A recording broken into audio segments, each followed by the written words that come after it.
The snowstorm hit Millbrook like a frozen fist, turning Christmas Eve into a battlefield of ice and wind. Jake's pickup truck crawled through the blizzard, headlights cutting through the white chaos as 8-year-old Tommy slept against the passenger door. That's when Jake saw her, a figure in white, crumpled on the roadside like a broken angel. She should have been dead. The temperature was dropping to -15, and she'd been lying there God knows how long. But when Jake carried her to his truck, her lips moved, whispering something that made his blood freeze. The contract. They can't know I'm here. He adjusted the rearview mirror and spoke quietly to her unconscious form. I don't know who you are, lady, but you're coming with me. Jake Miller had learned long ago that life throws curveballs when you least expect them. But finding a half-frozen woman on Highway 9 during the worst blizzard in 20 years? That wasn't a curveball. That was life laughing at him. He'd been driving back from his late shift at Peterson's auto shop. Tommy buckled in beside him after spending the evening with Mrs. Henderson next door. The windshield wipers fought a losing battle against the snow, and the radio crackled with warnings about road closures and power outages. The woman couldn't have been there long, Jake reasoned as he pulled over. Her skin was pale blue, but her pulse was steady when he checked her wrist. Strange thing was, she didn't look like someone who belonged on this stretch of road. Her coat was pure white cashmere, probably cost more than Jake made in 3 months. And that watch? Even in the dim light, he could see it was expensive. Tommy stirred as Jake lifted the stranger into the truck's cab. Daddy? The boy's voice was thick with sleep, his dark hair sticking up at odd angles. Is she okay? Jake settled the woman between them, cranking up the heat. She was breathing but barely conscious, mumbling words that didn't make sense. Something about meetings and deadlines and people who couldn't find out. Jake exchanged glances with his son in the rearview mirror. Tommy had their mother's eyes, warm brown and too wise for an 8-year-old. We're taking her home, Jake said, putting the truck in drive. The trailer park was only 10 minutes away, but in this weather, it might as well have been 10 hours. The woman's head lolled against Tommy's shoulder, and the boy sat perfectly still, as if he were afraid she might disappear if he moved. Jake had seen that look before. The same careful protectiveness Tommy had shown with injured animals they'd found over the years. Pineview Mobile Home Park wasn't much to look at on a good day. Tonight, with snow piling up against the skirting and Christmas lights flickering in the wind, it looked like the edge of the world. Jake pulled into the narrow driveway beside their double white, a faded blue trailer with a small wooden porch he'd built himself. The woman's breathing had gotten steadier during the drive, but she was still unconscious when he carried her inside. Tommy helped clear the couch, moving aside the puzzle they'd been working on, a 1,000-piece mountain scene that was proving harder than the box suggested. Jake laid the woman down carefully, checking her pulse again. Stronger now, but her skin was still too cold. He sent Tommy to get blankets while he searched her coat pockets for identification. No purse, no wallet, nothing. Just a single business card tucked deep in an inner pocket so water damaged the writing was illegible. What's her name, Daddy? Tommy asked, tucking a quilt around the woman's shoulders. It was the quilt his mother had made, the one with tiny blue flowers that matched the curtains. Jake felt that familiar tightness in his chest whenever reminders of Lisa surfaced unexpectedly. She'd been gone 2 years now, but her presence still filled their small home in ways that both comforted and haunted him. I don't know, buddy, Jake said, smoothing the woman's damp hair away from her face. But she's safe now. He made hot chocolate for Tommy and coffee for himself, moving quietly around the narrow kitchen. The woman didn't stir, even when the ancient refrigerator kicked on with its usual mechanical groan. Jake had learned to sleep through that sound, along with the dozen other noises that came with living in a 30-year-old trailer. Around midnight, she opened her eyes. Jake was dozing in the recliner, Tommy long since asleep in his bed, when he heard her voice. Where am I? She sounded confused, disoriented. Jake sat up, studying her face in the dim light from the kitchen. She was younger than he'd first thought, maybe early 30s, with dark hair and sharp features that belonged in a magazine, not his living room. You're safe, Jake said, the same words he'd used with Tommy. I found you on the highway. Do you remember what happened? The woman tried to sit up, wincing as if her head hurt. She looked around the small room, taking in the mismatched furniture and the pile of Tommy's toys in the corner. Her gaze lingered on the Christmas tree, a scraggly pine Jake had cut from behind the grocery store and decorated with handmade ornaments. She pressed her fingertips to her temples. I remember driving. The snow was getting worse and I pulled over to make a call. After that, she shook her head. Nothing. I'm sorry. I don't even remember my name. Jake had heard of trauma causing memory loss, but seeing it was different. The woman looked genuinely frightened, as if she'd woken up in someone else's life. It's okay, Jake said, though he wasn't sure if it was. Memory can come back gradually. The important thing is, you're alive. He stood up, moving to the kitchen to get her some water. I'm Jake Miller. That's my son Tommy. He's asleep in the back room. You're welcome to stay until you remember, until you remember anything. The woman accepted the water gratefully, drinking it slowly. Thank you. I don't know what would have happened if you hadn't found me. She paused, studying Jake's face. You didn't have to stop. Jake shrugged, uncomfortable with gratitude.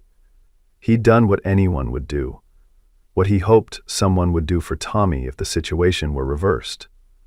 That's how he'd been raised, how Lisa had lived her life.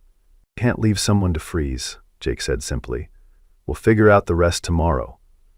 He pulled a spare blanket from the closet and handed it to her. Couch is yours for the night, bathrooms down the hall, kitchen's, you can see the kitchen. The woman smiled for the first time, a real smile that transformed her entire face. Whatever her story was, Jake found himself hoping she'd remember it soon. Morning came with Tommy's voice cutting through the quiet. Daddy, the snow lady's awake. Jake opened his eyes to find his son peering around the doorframe, stage whispering as if volume could wake the dead. The woman, Jake really needed to call her something, was sitting up on the couch, looking more alert than she had the night before. Her color had returned, though she still wore the same confused expression. Good morning, she said to Tommy, who approached cautiously. You must be Tommy. Your father told me about you. Tommy nodded seriously, as if he were meeting visiting royalty. Jake watched the interaction from the kitchen, making breakfast. There was something about the way the woman spoke to Tommy, gentle but direct, treating him like a person rather than a child. Do you remember anything else? Jake asked, setting a plate of scrambled eggs in front of her. She ate slowly as if she were trying to remember how food was supposed to taste. Fragments, she said finally. I remember an argument. Someone was angry with me about something important. And I remember feeling like I had to get away. Tommy perked up at this, his 8-year-old brain latching onto the mystery. Like a adventure story? He asked. Maybe you're a secret agent or a princess in disguise? The woman laughed, a sound that filled the small trailer with unexpected warmth. I don't think I'm a princess, she said, but I suppose we'll find out together. Jake spent the morning making calls. To the sheriff's department, to the hospital, to anyone who might have reported a missing person. No one had. It was as if the woman had simply materialized in the snowstorm, with no past and no one looking for her. That's strange, Deputy Barnes said when Jake called for the third time. Usually someone notices when a person goes missing, especially around Christmas. The woman listened to Jake's phone calls with growing anxiety. What if no one's looking for me? She asked when he hung up. What if I don't have anyone? Jake didn't have an answer for that. He'd grown up in Millbrook, knew every family for 3 counties. But this woman was a complete mystery, and mysteries made him nervous. Tommy, however, was delighted. He appointed himself the woman's guide to their small world, showing her his room, his toys, the pictures of his mother that Jake kept on the mantel. That's Mommy, Tommy explained matter-of-factly. She died when I was 6, but Daddy says she's still watching over us. The woman's face softened as she studied Lisa's photograph. She's beautiful, the woman said quietly. She looks kind. Jake felt that familiar tightness in his chest. Lisa had been kind, almost to a fault. She'd been the type of person who brought casseroles to new neighbors and remembered everyone's birthday. The type of person who would have invited a stranger to stay as long as needed, no questions asked. By afternoon, the woman had chosen a name for herself. Sarah, she said, as if testing how it sounded. "I think my name is Sarah." Jake wasn't sure if she remembered or if she was just tired of being called the woman, but Sarah seemed to fit. She helped with small tasks around the trailer, folding laundry and washing dishes, with the careful attention of someone learning a new skill. Tommy was fascinated by Sarah's obvious unfamiliarity with everyday tasks. "Don't you know how to use a can opener?" he asked, watching her struggle with a can of green beans. Sarah laughed, a sound that was becoming more frequent. "I'm apparently not very domestic," she said. "I must have had people who did these things for me." That evening, Jake found Sarah standing on the small porch, looking out at the snow-covered trailer park. The storm had passed, leaving behind a crystalline world that transformed even the most humble homes into something magical. "It's beautiful," she said when Jake joined her. "I don't think I've ever really noticed snow before." "Hard to miss in December," Jake said, though he found himself seeing their neighborhood through Sarah's eyes. The Christmas lights strung between trailers, the smoke rising from chimneys, the sound of laughter from the Reynolds' place where the extended family was gathering. It wasn't much, but it was home. Sarah pulled her borrowed coat tighter around her shoulders. "I keep having this feeling that I'm supposed to be somewhere else, that people are waiting for me." She paused, studying Jake's profile. "But I also feel like I've been running from something for a very long time, and for the first time in as long as I can remember, I'm not running anymore." Jake understood that feeling. After Lisa died, he'd felt like he was constantly moving, trying to stay ahead of the grief that threatened to overwhelm him. It was only when he learned to be still, to let Tommy's laughter and the rhythm of daily life carry him forward, that he'd found peace. "Sometimes stopping is the bravest thing you can do," he said. Christmas Eve arrived with clear skies and temperatures that actually felt seasonal instead of Arctic. Tommy was beside himself with excitement, convinced that Sarah's presence made this Christmas special. "It's like God sent us a present," he announced over breakfast. "A person present." Sarah smiled at this logic, though Jake noticed she seemed more anxious as the day wore on. The trailer park came alive with holiday preparations. Mrs. Henderson knocked on their door with a plate of cookies and barely concealed curiosity about their houseguest. "Such a lovely girl," she said, studying Sarah with the intensity of a detective. "You have the most refined features, dear. Are you from around here?" Sarah's smile was polite but distant. "I'm not sure where I'm from," she said honestly. Tommy insisted on including Sarah in their Christmas Eve traditions. They watched A Charlie Brown Christmas on the small television, shared a dinner of spaghetti and meatballs, and read the Christmas story from Lisa's old Bible. Sarah listened to everything with the focused attention of someone trying to memorize details, as if she were afraid the memories might disappear. "Do you think I have children?" Sarah asked Jake that evening, while Tommy was getting ready for bed. The question caught him off guard. "I don't know," he said carefully. "Do you feel like you do?" Sarah was quiet for a long moment, her hands folded in her lap. "I don't think so. I think I would remember something that important." Tommy emerged from the bathroom in his pajamas, demanding Sarah's attention for the elaborate bedtime ritual that had evolved over the past few days. She read him a story, tucked him in, and listened to his prayers, with the patience of someone who had never been around children but was learning to love it. "God bless Daddy, and God bless Mommy in heaven, and God bless Sarah who isn't lost anymore," Tommy prayed. After Tommy was asleep, Jake and Sarah sat in the living room, watching the colored lights on the Christmas tree blink in slow patterns. The trailer felt different with Sarah there, warmer somehow, more alive.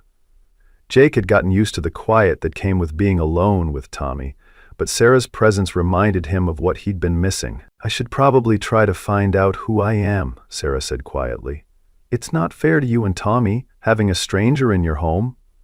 Jake looked at her, noting the way the Christmas lights reflected in her eyes. "You don't feel like a stranger," he said honestly. "And Tommy's happier than he's been in months." Sarah smiled, but there was sadness in it. "I'm scared of what I might remember," she admitted. "What if I'm not a good person? What if I have responsibilities I've been running from?" Jake had wondered the same thing, the expensive clothes, The way she carried herself, the occasional flash of sharp intelligence when she thought no one was looking, all of it suggested Sarah came from a world very different from his own. "We'll deal with whatever comes," Jake said, though he wasn't sure how. He'd built a simple life in Millbrook, one that revolved around Tommy's needs and his own modest ambitions. Sarah's presence had already begun to change that equilibrium in ways he couldn't fully understand. Christmas morning brought Tommy's excited shouts and the sound of wrapping paper being destroyed with surgical precision. Sarah had somehow managed to buy gifts, despite having no money and no memory. Small things from the dollar store that she'd wrapped in newspaper and decorated with colored pencils. Tommy treasured them, as if they were made of gold. "I got something for you, too," Sarah said, handing Jake a small package. Inside was a simple coffee mug with "World's Best Dad" written in slightly crooked letters. "I made it at the community center," she explained. "Mrs. Henderson told me about the pottery class." Jake held the mug carefully, knowing it would become one of his most prized possessions. They spent the morning building a snowman in the small yard beside their trailer. Sarah's laughter rang out across the park as she and Tommy engaged in a spirited snowball fight with Jake caught in the crossfire. Watching them together, Jake felt a dangerous warmth spreading through his chest. This was what family was supposed to feel like: chaotic and joyful and completely right. But even as Jake allowed himself to enjoy the moment, he couldn't shake the feeling that Sarah was still hiding something. Not intentionally, perhaps, but there were pieces of her story that didn't fit. The way she instinctively knew which fork to use at dinner, the way she unconsciously corrected Tommy's grammar, the way she seemed to understand complex problems with an ease that suggested extensive education. The first crack in Sarah's memory came 3 days after Christmas. Jake was at work, Tommy was at school, and Sarah was alone in the trailer when she found the newspaper Jake had left on the kitchen table. The headline read, "Local Development Project Faces Community Opposition," and something about the story made her head pound with sudden recognition. Meridian Development Corporation. The name meant something to her, something important. Sarah stared at the article until the words blurred, trying to force the memory to surface. She could almost see it. A boardroom with floor-to-ceiling windows, men in expensive suits, her own voice saying words she couldn't quite remember. The phone rang, making her jump, and the moment was lost. "Sarah, you okay?" Jake's voice came through the small speaker, concerned. "You sound strange." Sarah realized she was breathing hard, her hands shaking as she held the phone. "I'm fine," she lied. I think I remembered something, but it's gone now." Jake was quiet for a moment. "Memory's funny that way. It comes back when it's ready." But Sarah wasn't sure she wanted her memory to come back. The fragments that surfaced were sharp-edged and uncomfortable, filled with tension and pressure she didn't understand. In contrast, the simple rhythms of life with Jake and Tommy felt like sanctuary. She'd learned to make pancakes that didn't burn, to braid Tommy's hair for school, to appreciate the small pleasures of a life lived without constant urgency. Tommy came home from school with exciting news. "Mrs. Patterson says you should come to the New Year's Eve party," he announced to Sarah. "Everyone wants to meet you properly." Sarah felt a flutter of panic at the thought of meeting the entire neighborhood. What if someone recognized her? What if her missing life caught up with her before she was ready? "I don't know," Sarah said carefully. "I'm not sure I'm ready for a party." Tommy's face fell with the particular devastation that only 8-year-olds can achieve. "But it'll be fun," he protested. "And Mrs. Henderson is making her famous punch." Jake smiled at his son's logic. "We don't have to stay long," he said to Sarah. "Just show our faces, let Tommy show you off." The party was held in the community center, a low building that served as everything from meeting hall to storm shelter. Sarah helped Tommy hang streamers while Jake set up chairs, and she found herself enjoying the easy camaraderie of neighbors working together. But as more people arrived, she felt increasingly anxious, as if she were wearing a costume that might slip at any moment. "You look nervous," said a voice behind her. Sarah turned to find a woman about her own age, with prematurely gray hair and intelligent eyes. "I'm Claire Patterson, Tommy's teacher. He talks about you constantly." Sarah smiled, remembering Tommy's stories about his favorite teacher. "He loves your class," Sarah said. "You've made such a difference for him." Claire studied Sarah with the same intensity Mrs. Henderson had shown, but with less obvious curiosity. "He's a special kid," she said. "Jake's done an amazing job with him, especially considering—" She didn't finish the sentence, but Sarah understood. Raising a child alone was never easy, especially when grief was involved. As the evening progressed, Sarah found herself relaxing into the warmth of the community. These were good people, she realized, people who looked out for each other without expecting anything in return. Jake moved through the crowd with easy confidence, stopping to chat with neighbors, checking on elderly residents, making sure everyone felt included. This was his world, and he was clearly respected in it. But as midnight approached, Sarah felt that familiar anxiety returning.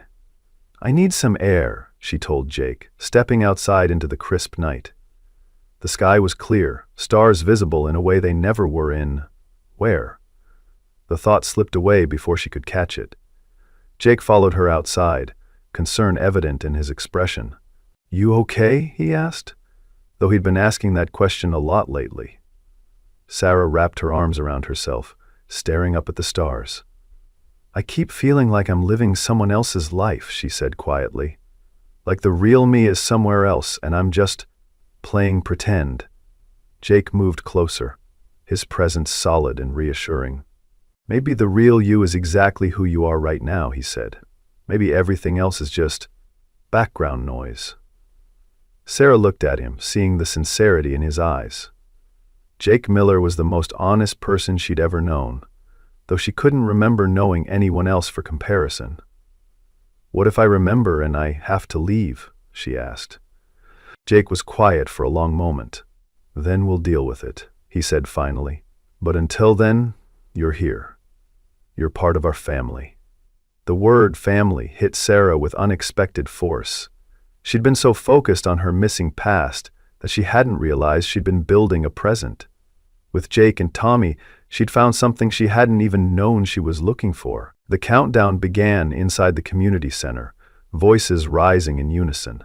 10, 9, 8. Sarah looked at Jake, seeing her own uncertainty reflected in his eyes.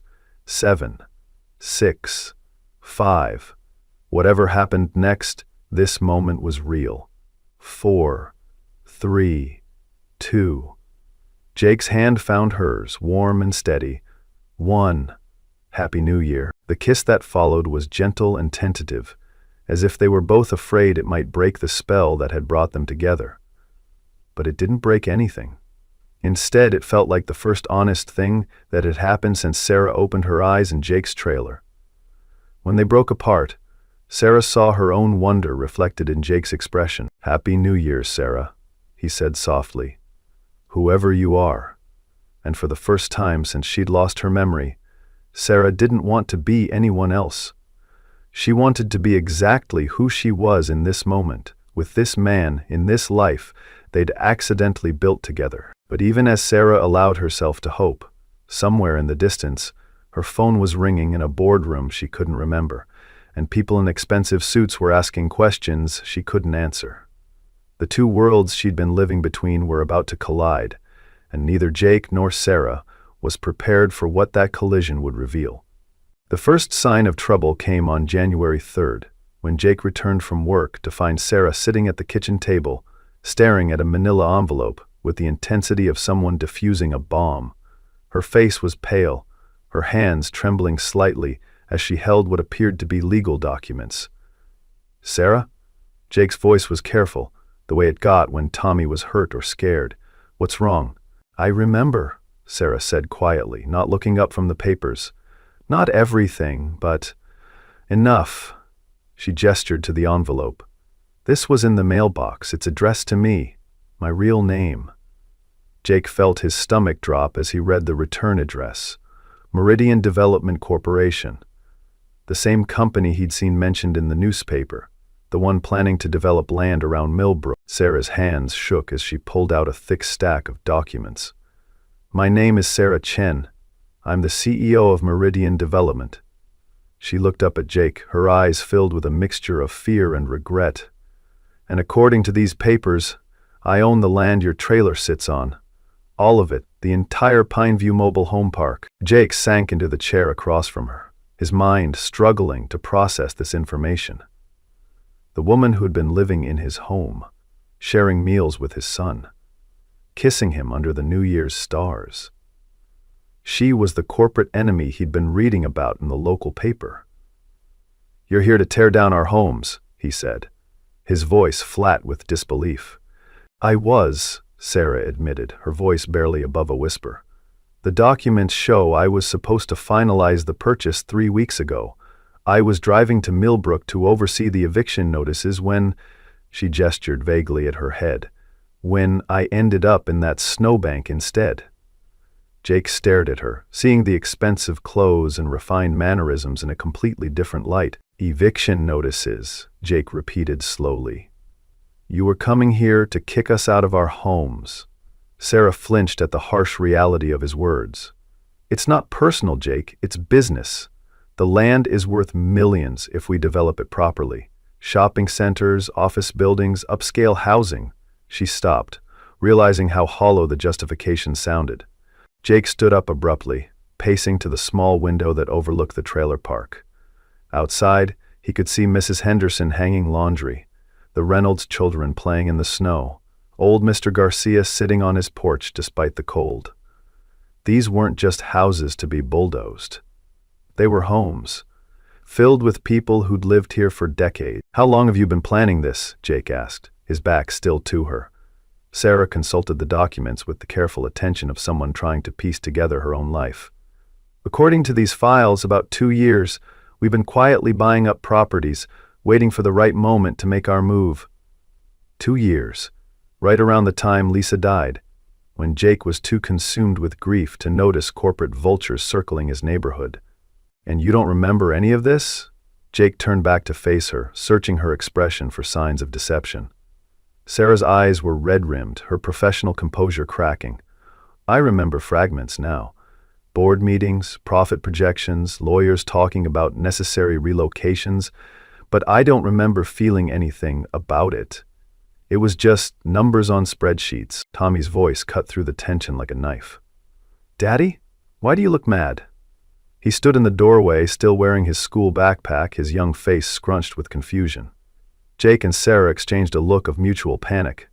How do you explain to an 8-year-old that his surrogate mother figure is actually the destroyer of his world? "We're just talking about grown-up stuff, buddy," Jake said, forcing his voice to remain steady. "Why don't you go start your homework?"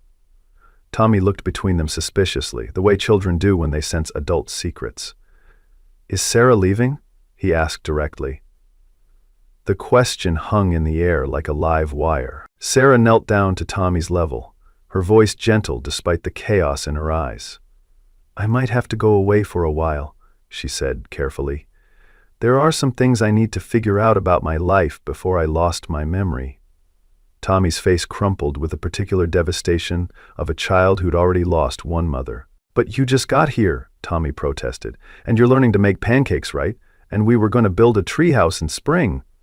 His voice trailed off as he realized the adults couldn't promise him anything. Jake knelt beside Sarah, pulling his son into a hug that was as much for his own comfort as Tommy's. "Sometimes things change, son," Jake said quietly, "but that doesn't mean they're not real while they're happening." Tommy buried his face in Jake's shoulder, and Sarah had to look away from the pain she'd caused. After a moment, Tommy pulled back and looked at Sarah with eyes that were far too old for his age. "Are you a bad person?" Tommy asked with the brutal honesty of childhood. Sarah's composure finally cracked, tears sliding down her cheeks. "I don't know," she whispered. "I think I might be." Tommy considered this with the seriousness of a judge, then reached out and took Sarah's hand. "Daddy says people aren't good or bad, they just make good or bad choices," Tommy said solemnly. "So you can choose to be good."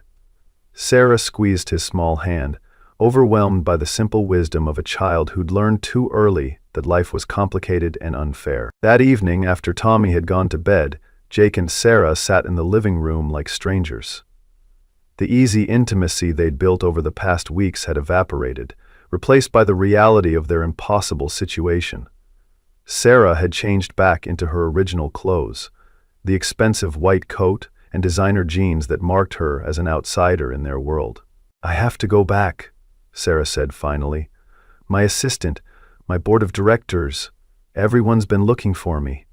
The longer I stay missing, the more complicated this becomes." Jake nodded, though every instinct screamed at him to ask her to stay. "What happens to us? To the trailer park?" Sarah stared at the documents spread across the coffee table. "I don't know. The contracts are already signed, the investors are expecting returns. Even if I wanted to stop it," she shrugged helplessly. "I'm just one person against an entire corporation, and legally, I'm bound by fiduciary duty to maximize shareholder value." "Fiduciary duty," Jake repeated with bitter humor. "Fancy words for greed." Sarah flinched at the accusation, but she didn't deny it. "It's not that simple, Jake. There are hundreds of people employed by Meridian, pension funds invested in our projects, communities that benefit from our development." "What about this community?" Jake interrupted. "What about Mrs. Henderson, who's lived here for 30 years? What about the Garcia family who can't afford to move anywhere else? What about Tommy, who's finally happy again after losing his mother?" Sarah's tears came harder now, but Jake found he didn't care. The woman he'd fallen in love with was disappearing, replaced by a corporate executive who spoke in buzzwords and bottom lines. "I'm sorry," Sarah said, though they both knew sorry wouldn't rebuild the homes she planned to destroy. "I never wanted this to happen. I never wanted to hurt you or Tommy." Jake stood up, suddenly exhausted by the weight of betrayal. "But you're going to anyway," he said. "Because that's who you really are." Sarah looked up at him, her mascara smudged, her perfect composure completely shattered. "Is it?" she asked desperately. "Because for the past 3 weeks, I've been someone completely different. I've been happy, Jake. For the first time in my life, I've been genuinely happy. Doesn't that count for something?" Jake wanted to say yes, wanted to forgive her everything because of the woman she'd been in his home. But he thought about Tommy's face, about the neighbors who trusted him, about the life he'd built in the ruins of his grief. "It counts," he said quietly, "but it's not enough." The next morning, Sarah was gone. She'd left early, while Jake was at work and Tommy was at school, taking nothing but the clothes she'd arrived in. The only sign she'd been there was a note on the kitchen table and the coffee mug she'd made him for Christmas, carefully washed and placed beside the sink. The note was brief. "Jake, I'm sorry isn't enough, but it's all I have. I need to figure out who I really am and what I'm capable of. Take care of Tommy. Take care of yourself. I'll try to make this right somehow. Sarah." Jake crumpled the note and threw it away, then immediately retrieved it and smoothed it out. Even angry, he couldn't bring himself to destroy her words. Tommy took the news of Sarah's departure with the stoic acceptance of a child who'd learned that people leave. "Is she coming back?" he asked over dinner, pushing his macaroni around his plate. Jake wished he could lie, wished he could promise his son that fairy tales sometimes came true. "I don't know, buddy," he said instead. "I hope so," but hope felt dangerous now. Jake had allowed himself to believe in second chances, in the possibility that loneliness wasn't his permanent fate. Sarah's presence had awakened something in him that he'd thought died with Lisa. The capacity for joy, for partnership, for a future that extended beyond simple survival. Now that future felt as fragile as the coffee mug sitting on his kitchen counter. The eviction notices arrived a week later, delivered by a process server, who apologized for the timing, but explained he was just doing his job. Jake stared at the legal documents, seeing Sarah's signature at the bottom of pages that would destroy everything he'd built. The corporate letterhead was crisp and professional, a stark contrast to the messy humanity of the lives it was about to disrupt. 30 days. That's all they had to find new homes, pack up their lives, and disappear so that Meridian Development could transform their neighborhood into something more profitable.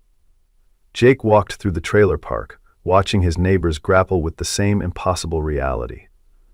Mrs. Henderson sat on her porch, reading her notice with the stunned expression of someone who'd been punched without warning. "What are we going to do?" she asked Jake, her voice small and frightened. Jake had no answer. At 58, with arthritis and a fixed income, Mrs. Henderson couldn't easily start over somewhere else. The trailer park wasn't just her home. It was her entire world. The community meeting that night was standing room only, filled with families who'd just learned they were about to become homeless. Jake found himself at the front of the room, not because he'd asked to be there, but because people expected him to have answers. He'd been the one to organize Neighborhood Watch, to coordinate snow removal, to be the unofficial leader when leadership was needed. "We can fight this," said Claire Patterson, Tommy's teacher. "There are laws about adequate notice, about relocation assistance." But even as she spoke, Jake could see the defeat in her eyes. They all knew the truth. Corporations like Meridian had lawyers and resources that people like them couldn't match. The fight was already over before it began. "Maybe we should just take whatever they're offering," suggested Bob Reynolds, a man in his 70s who'd raised 4 children in the trailer park. "Cut our losses and move on."